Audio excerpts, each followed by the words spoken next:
Thank you very much, Grant.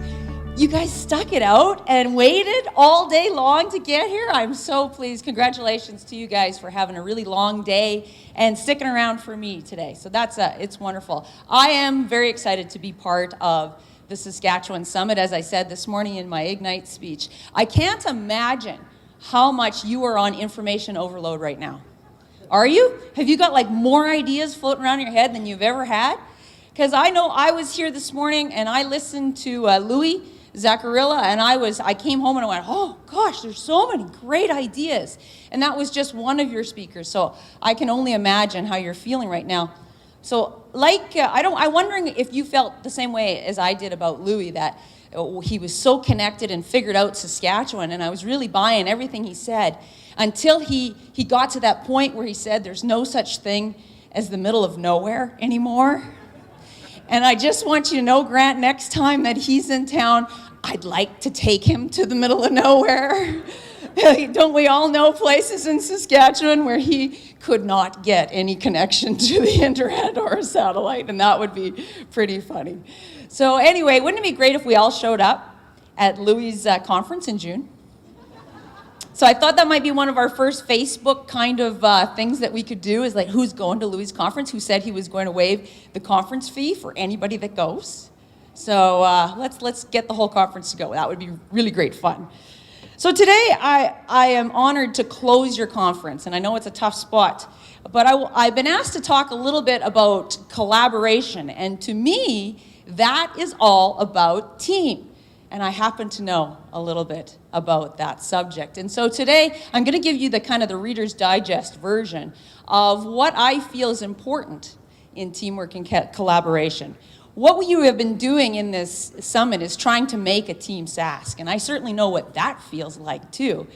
I feel that almost in any category that we become Team Sask, you feel like you're a little bit of the perennial underdog when you're representing this province. Have you ever felt that way? And you go to a national event, and often it's because of the lack of population. And people say, oh, you're from Saskatchewan, which means that you're really nice, and you don't win that much. So, if you think about it, it's actually a really great place to be at when people don't think that you have the potential to achieve. I think that's a wonderful place to operate from. Because after listening to this conference and seeing what the goals and objectives are, we are very much poised to blow away the world with how much we can achieve and we can win. So I want to talk a little bit about teamwork and working together and how much we can do, and what every speaker was saying at this conference, if we work together. And I certainly know the result of that. If we work together, we can achieve incredible things. And I know that as a single curler, as a person who throws really hard and sweeps a lot, I can only win a few individual trophies. But when I work with 3 other people, I got to win an Olympic gold medal. And that's pretty cool. And I learned to really believe in what we could do if we share those goals together. Now, everybody knows that has ever heard me speak knows I bring my Olympic gold medal, right? And no difference for today, because I think my philosophy is that you can either win an Olympic gold medal and die with a beautiful, bright, shiny medal that no one has ever touched, or you can die with one that is dirty and scratched up and dented because you shared it. And it makes me feel really, really good when I share it, and I relive the moment that I won this medal and remember how I did it. So I'm going to pass it around. I know lots of you in this room have already seen it. If you would like to put it on or take pictures with it, feel free. That's already happened in the green room. Katie, my lovely assistant, is going to take it to anybody that raises their hand and wants to see it at their table. Just raise your hand, and Katie will bring it to you. And then you can continue to pass it so Katie can sit down, but you can bring it back to Katie when you're done.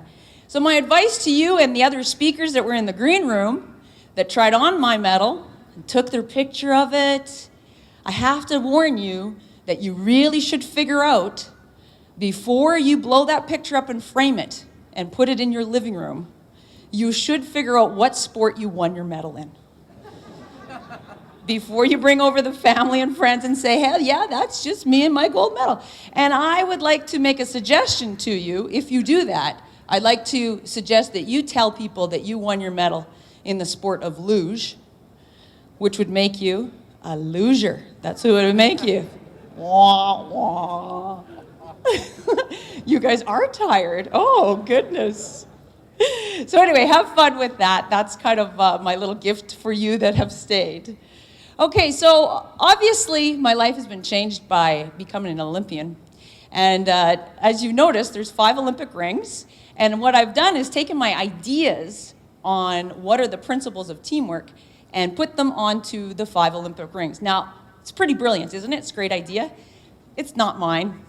I borrowed it from a guy named Dr. Dennis Waitley, who was the first man that I saw. He's a sports psychologist that first did this, and I went, ooh, that's really good. I'm going to borrow some of his ideas and put my own experiences on it, which is, of course, how all of us operate. So here we go. I'd like to share with you the 5 Olympic rings and 5 teamwork principles. The very first thing that we got to talk about, if we're talking about team principles, is that we have to talk about who is on my side. Now, the first time I ever had to kind of cross this bridge is when I came back from my 3rd World Championships. Remember, curling is an amateur sport. And we all went right back to work the next day.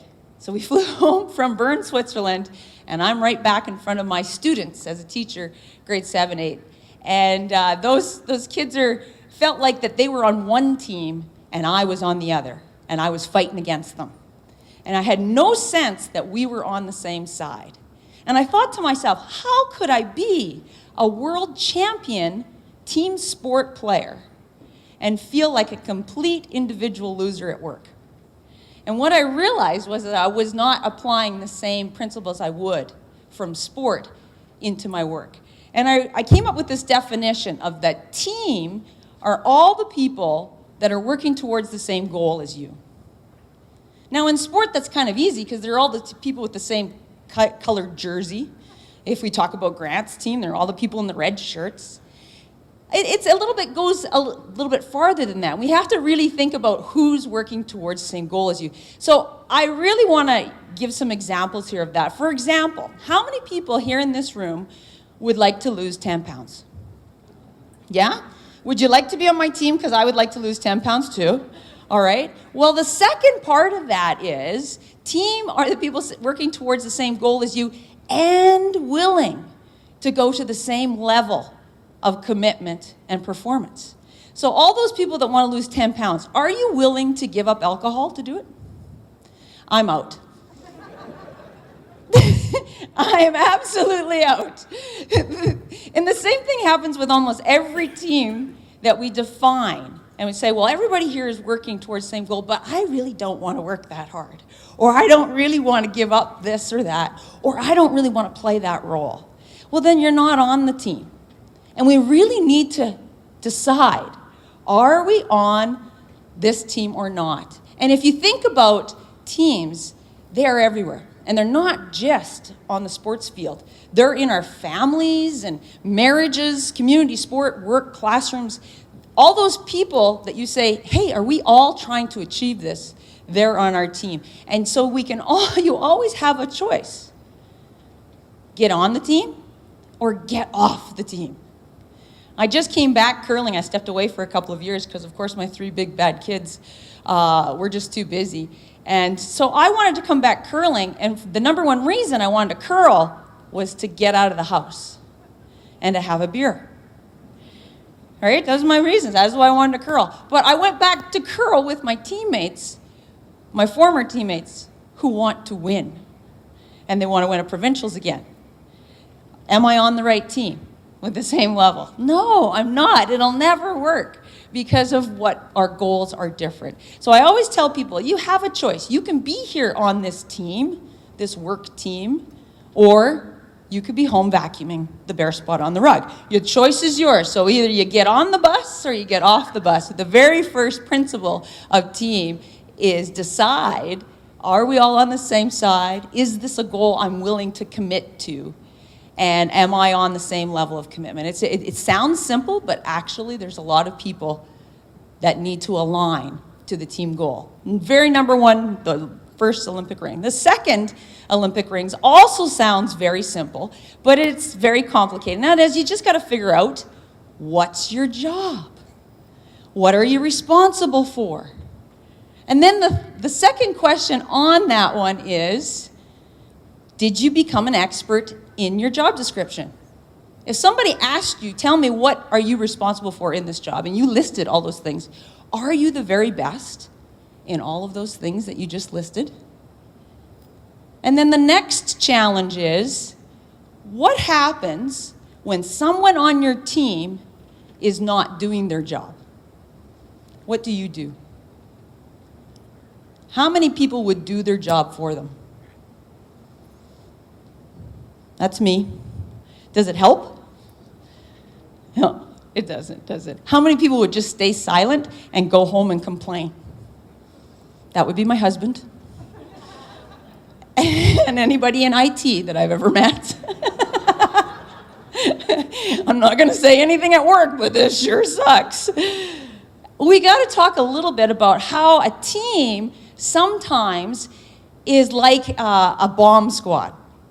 I heard this speaker talk about this, and I absolutely think it's bang on. Sometimes we have to imagine that our team are members of the bomb dismantling squad.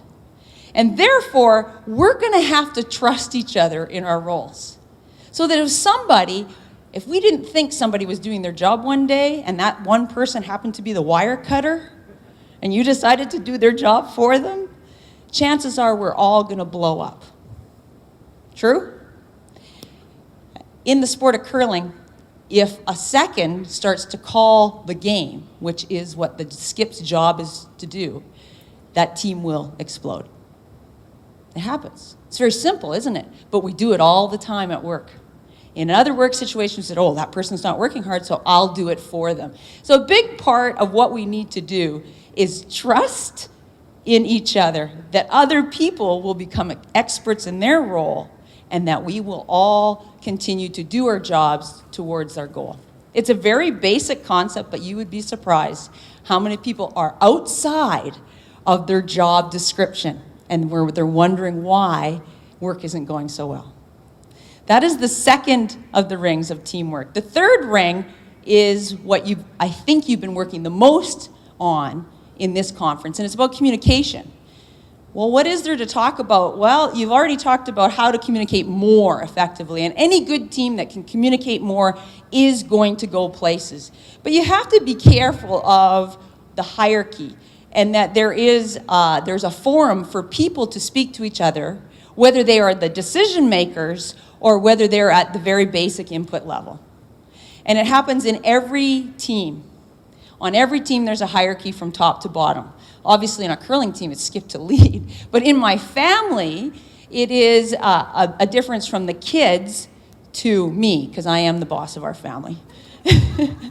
So the example is that you're sitting at work and the phone rings, and it's your teenager wondering if they can go over to their friend's house after school, and you go, listen, I'm at work, do not bother me while I'm at work. And you hang up the phone. And the phone rings again, and this time it's your boss.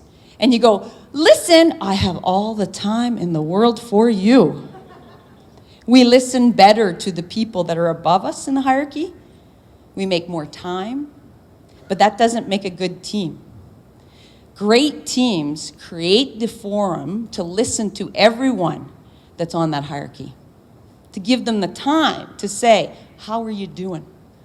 What's working for you? What's not? And that's really, really important. The cornerstone of any great team is communication.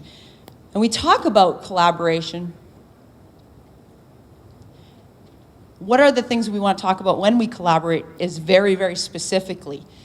These are the things I want to learn. These are the things I am working on, and never about the end outcome, because we can't control that. We've learned that in sport. We've learned that the hard way all over the place. We can't control the wins and loses, but we can control how we play and how we work with each other. And those are the things we need to talk about with our partners.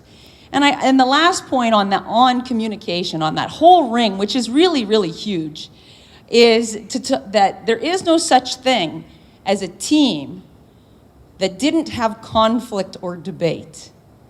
Just because there's people that are going to talk about what the goal is, doesn't mean that you might not disagree.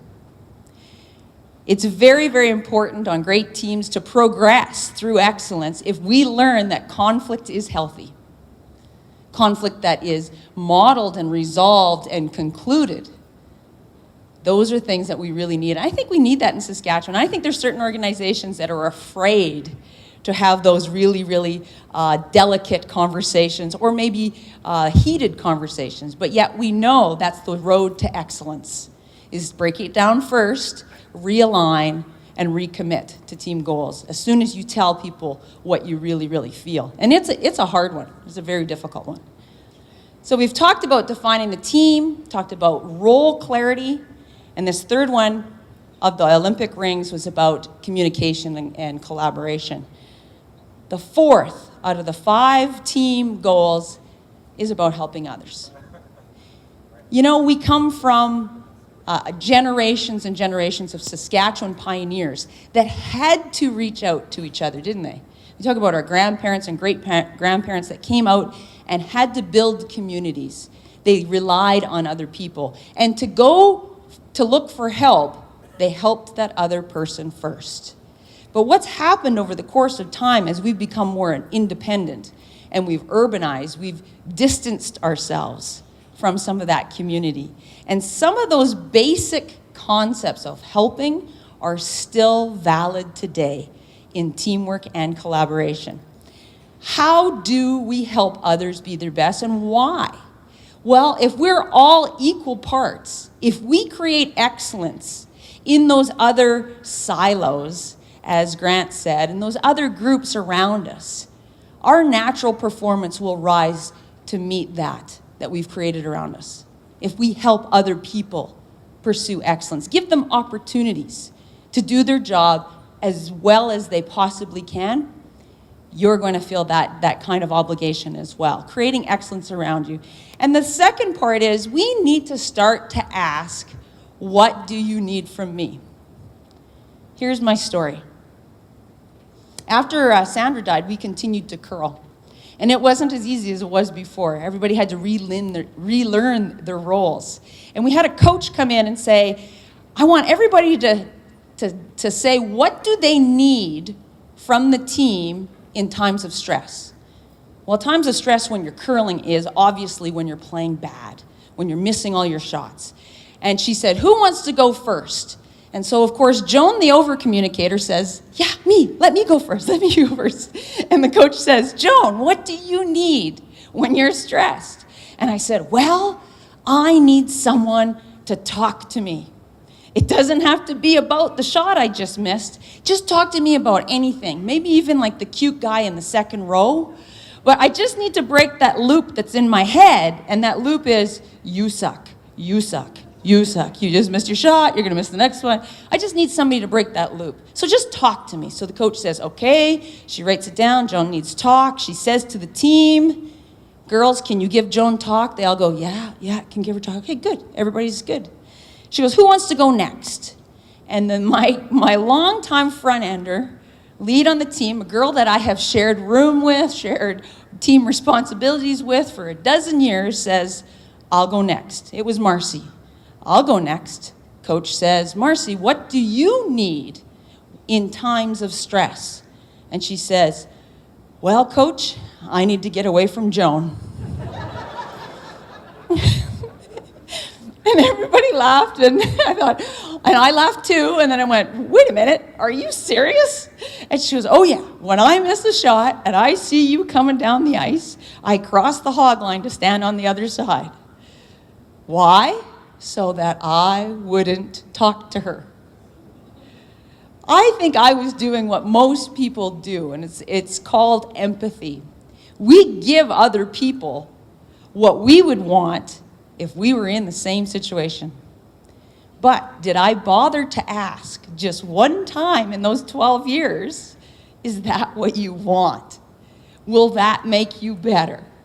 So the coach said, so what do you need if it's not talk?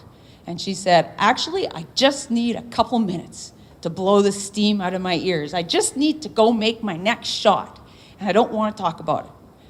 And so she says, okay, Marcy needs silence. Joan, can you give her silence? And it was a challenge, let me tell you. But I did it because I went, yeah, I can do that. The next part of that, of course, would be, did it work? Did it actually give her the performance that she wanted, that accountability part? But you know what? It took me 12 years to ask. So when I talk to people about team and collaboration, I want you to ask them, what do you need from me? It's very simple, and give it to them. It's just a little bit harder sometimes. And I love this quote from Stephen Covey. Treat people like they're volunteers and they don't have to be there. You want them to stay. You're going to have to treat them with some kindness and respect and loyalty. I also think we help other people by making them laugh. Would you not agree that it's easier to work hard if you think you're having fun? Would you not agree it's more you look forward to work when you know you're going to laugh? Well, I was listening to a comedian on the weekend, and I was thinking, she was talking about it's a skill to find out how to make your teammates have a big laugh. It's an actual skill that we should try to aspire to be. To make people laugh will improve your productivity. It'll improve your communication. It'll improve absolutely every part of your job. Yet we spend very little time thinking about, how are we going to make somebody laugh? This is one thing that my curling team got very, very good at. It would not matter where we went. We would do something to each other or to another team. If you're staying in a hotel, you better believe we're going to break into that hotel room. And we're going to take all the toilet paper, we're going to unscrew all the light bulbs, probably take the alarm clock, the phones, those sorts of things. It was silly, the stuff that we would do. If you left your purse somewhere, we would fill it with salt and pepper shakers. We would fill it with notes from the sex goddess. We would do nutso things. We would make top 10 lists. The point being that it's only you that can make work a fun place. So I like to make fun of my husband all the time because he's in the IT industry, and I understand a lot of you folks are in the IT industry. You might even know him. He came home from work one day and he says, God, this project is awful. I hate this project. It's no fun. And I said, really? Well, whose fault is that? Sometimes it's not so great to be married to a motivational speaker. And his head spun around and he's like, what? He says, Joan, in the real world, there is no time for fooling around. And I said, really? I said, how long would it take you to play a joke? And he goes, in the real world, there's no time. I got a meeting in the morning, and she's going to bite off my head, and she's going to spit it out, and it's going to be a terrible day. And I said, I need you to think about why work isn't fun and your attitude. And guess what? He didn't speak to me for the rest of the night. Next day, he gets home from work, and he told me the words that I like to hear each and every day, and it was, you were right. What did he do that day? He said, I was thinking about what you said, and I thought, she's kind of right. I'm driving to work absolutely apprehensive of the horrible day I'm going to have, and I don't make anybody laugh, and I'm a funny guy. So what he did was he stopped at work on his way to work and picked up some chocolate kisses. It took him 1 minute. He went to his boss's cubicle, Bruce. He filled his coffee cup full of chocolate kisses. He signed it from Inga, the sex goddess. And he even had one of his employees kiss the little piece of paper with lipstick on it so it had the little kiss mark on.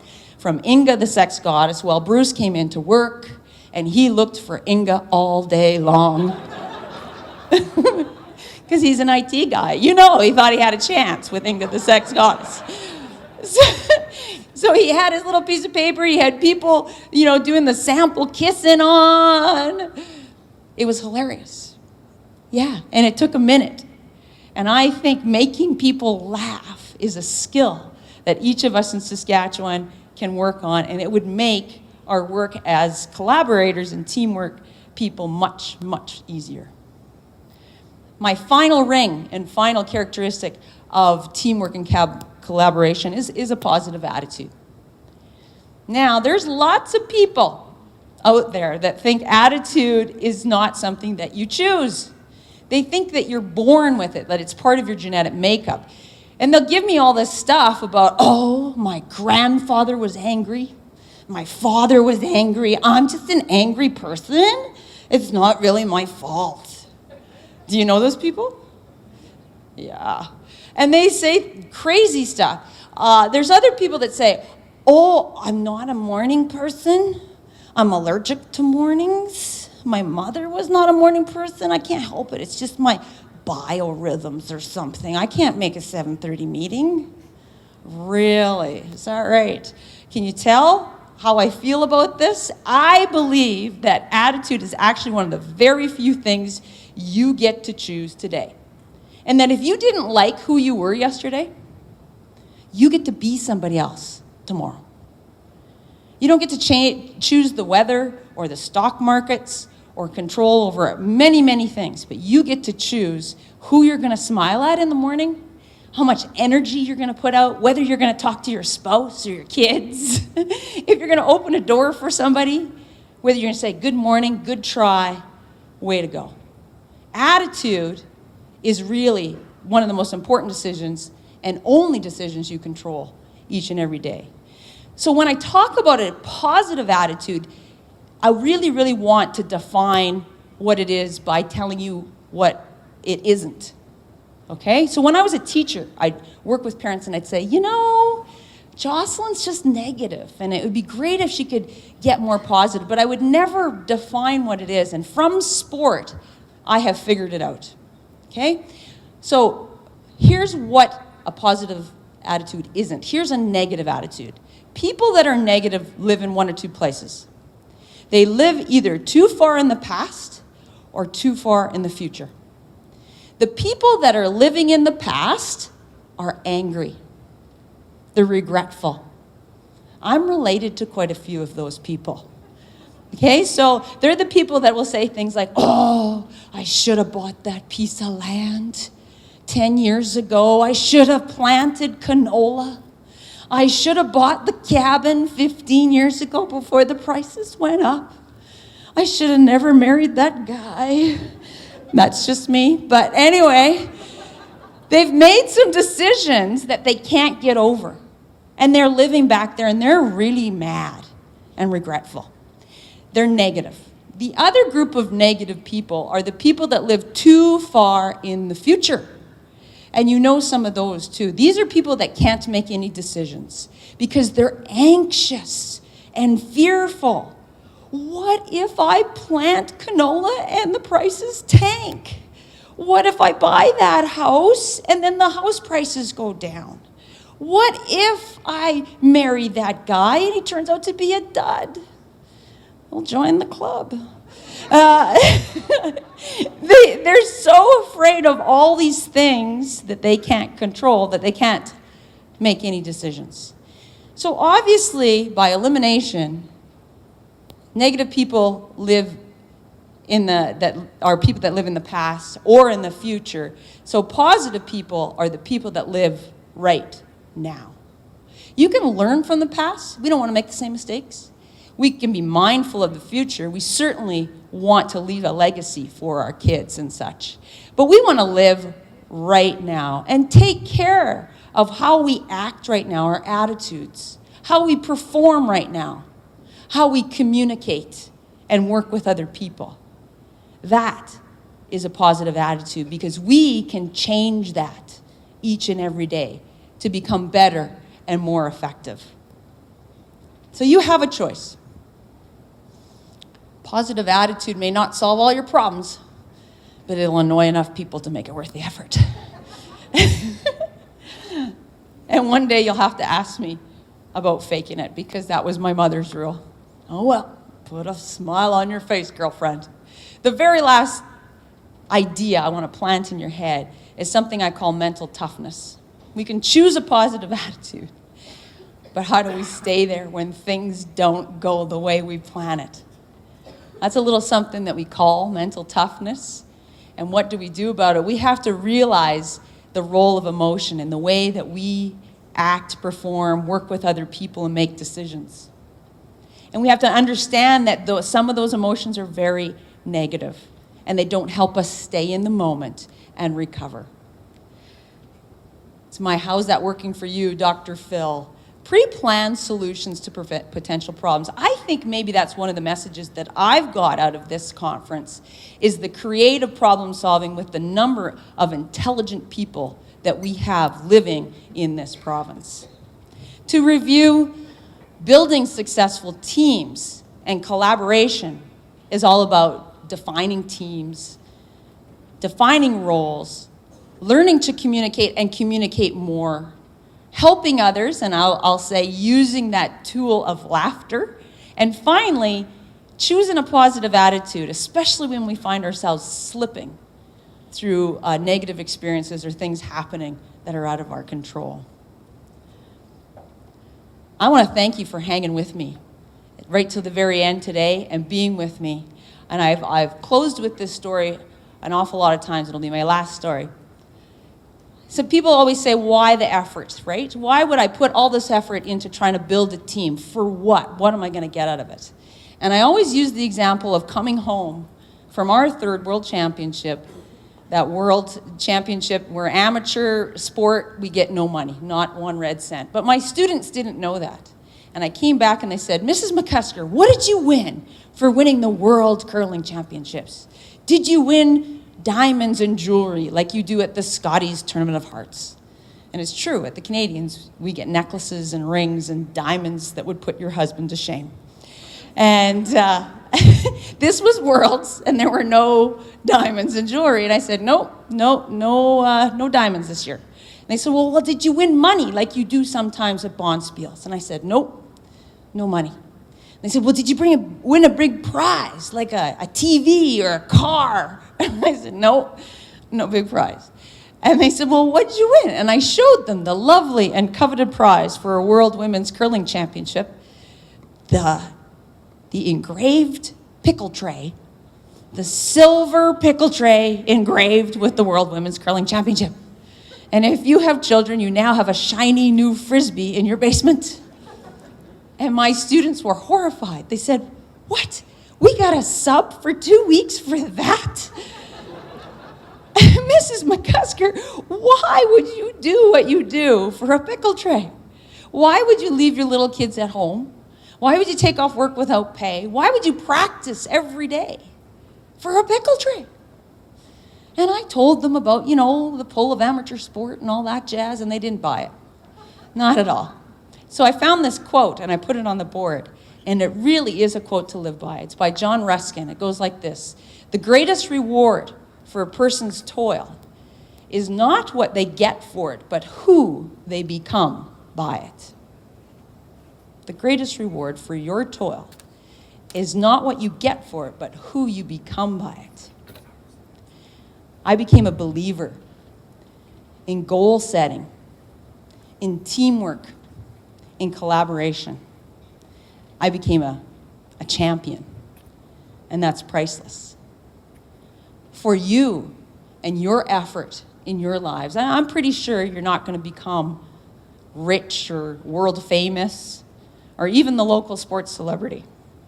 But I want you to know, for your toil and for your work on teamwork and collaboration, you will become the community leaders, the role models, the hard workers, the team players, and maybe most importantly, the ordinary people from Saskatchewan who build extraordinary lives.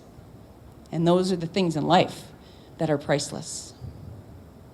Thanks so much for having me today, and thanks very much to Grant and the team for putting together the conference, and I hope to see you again in the future. Awesome job.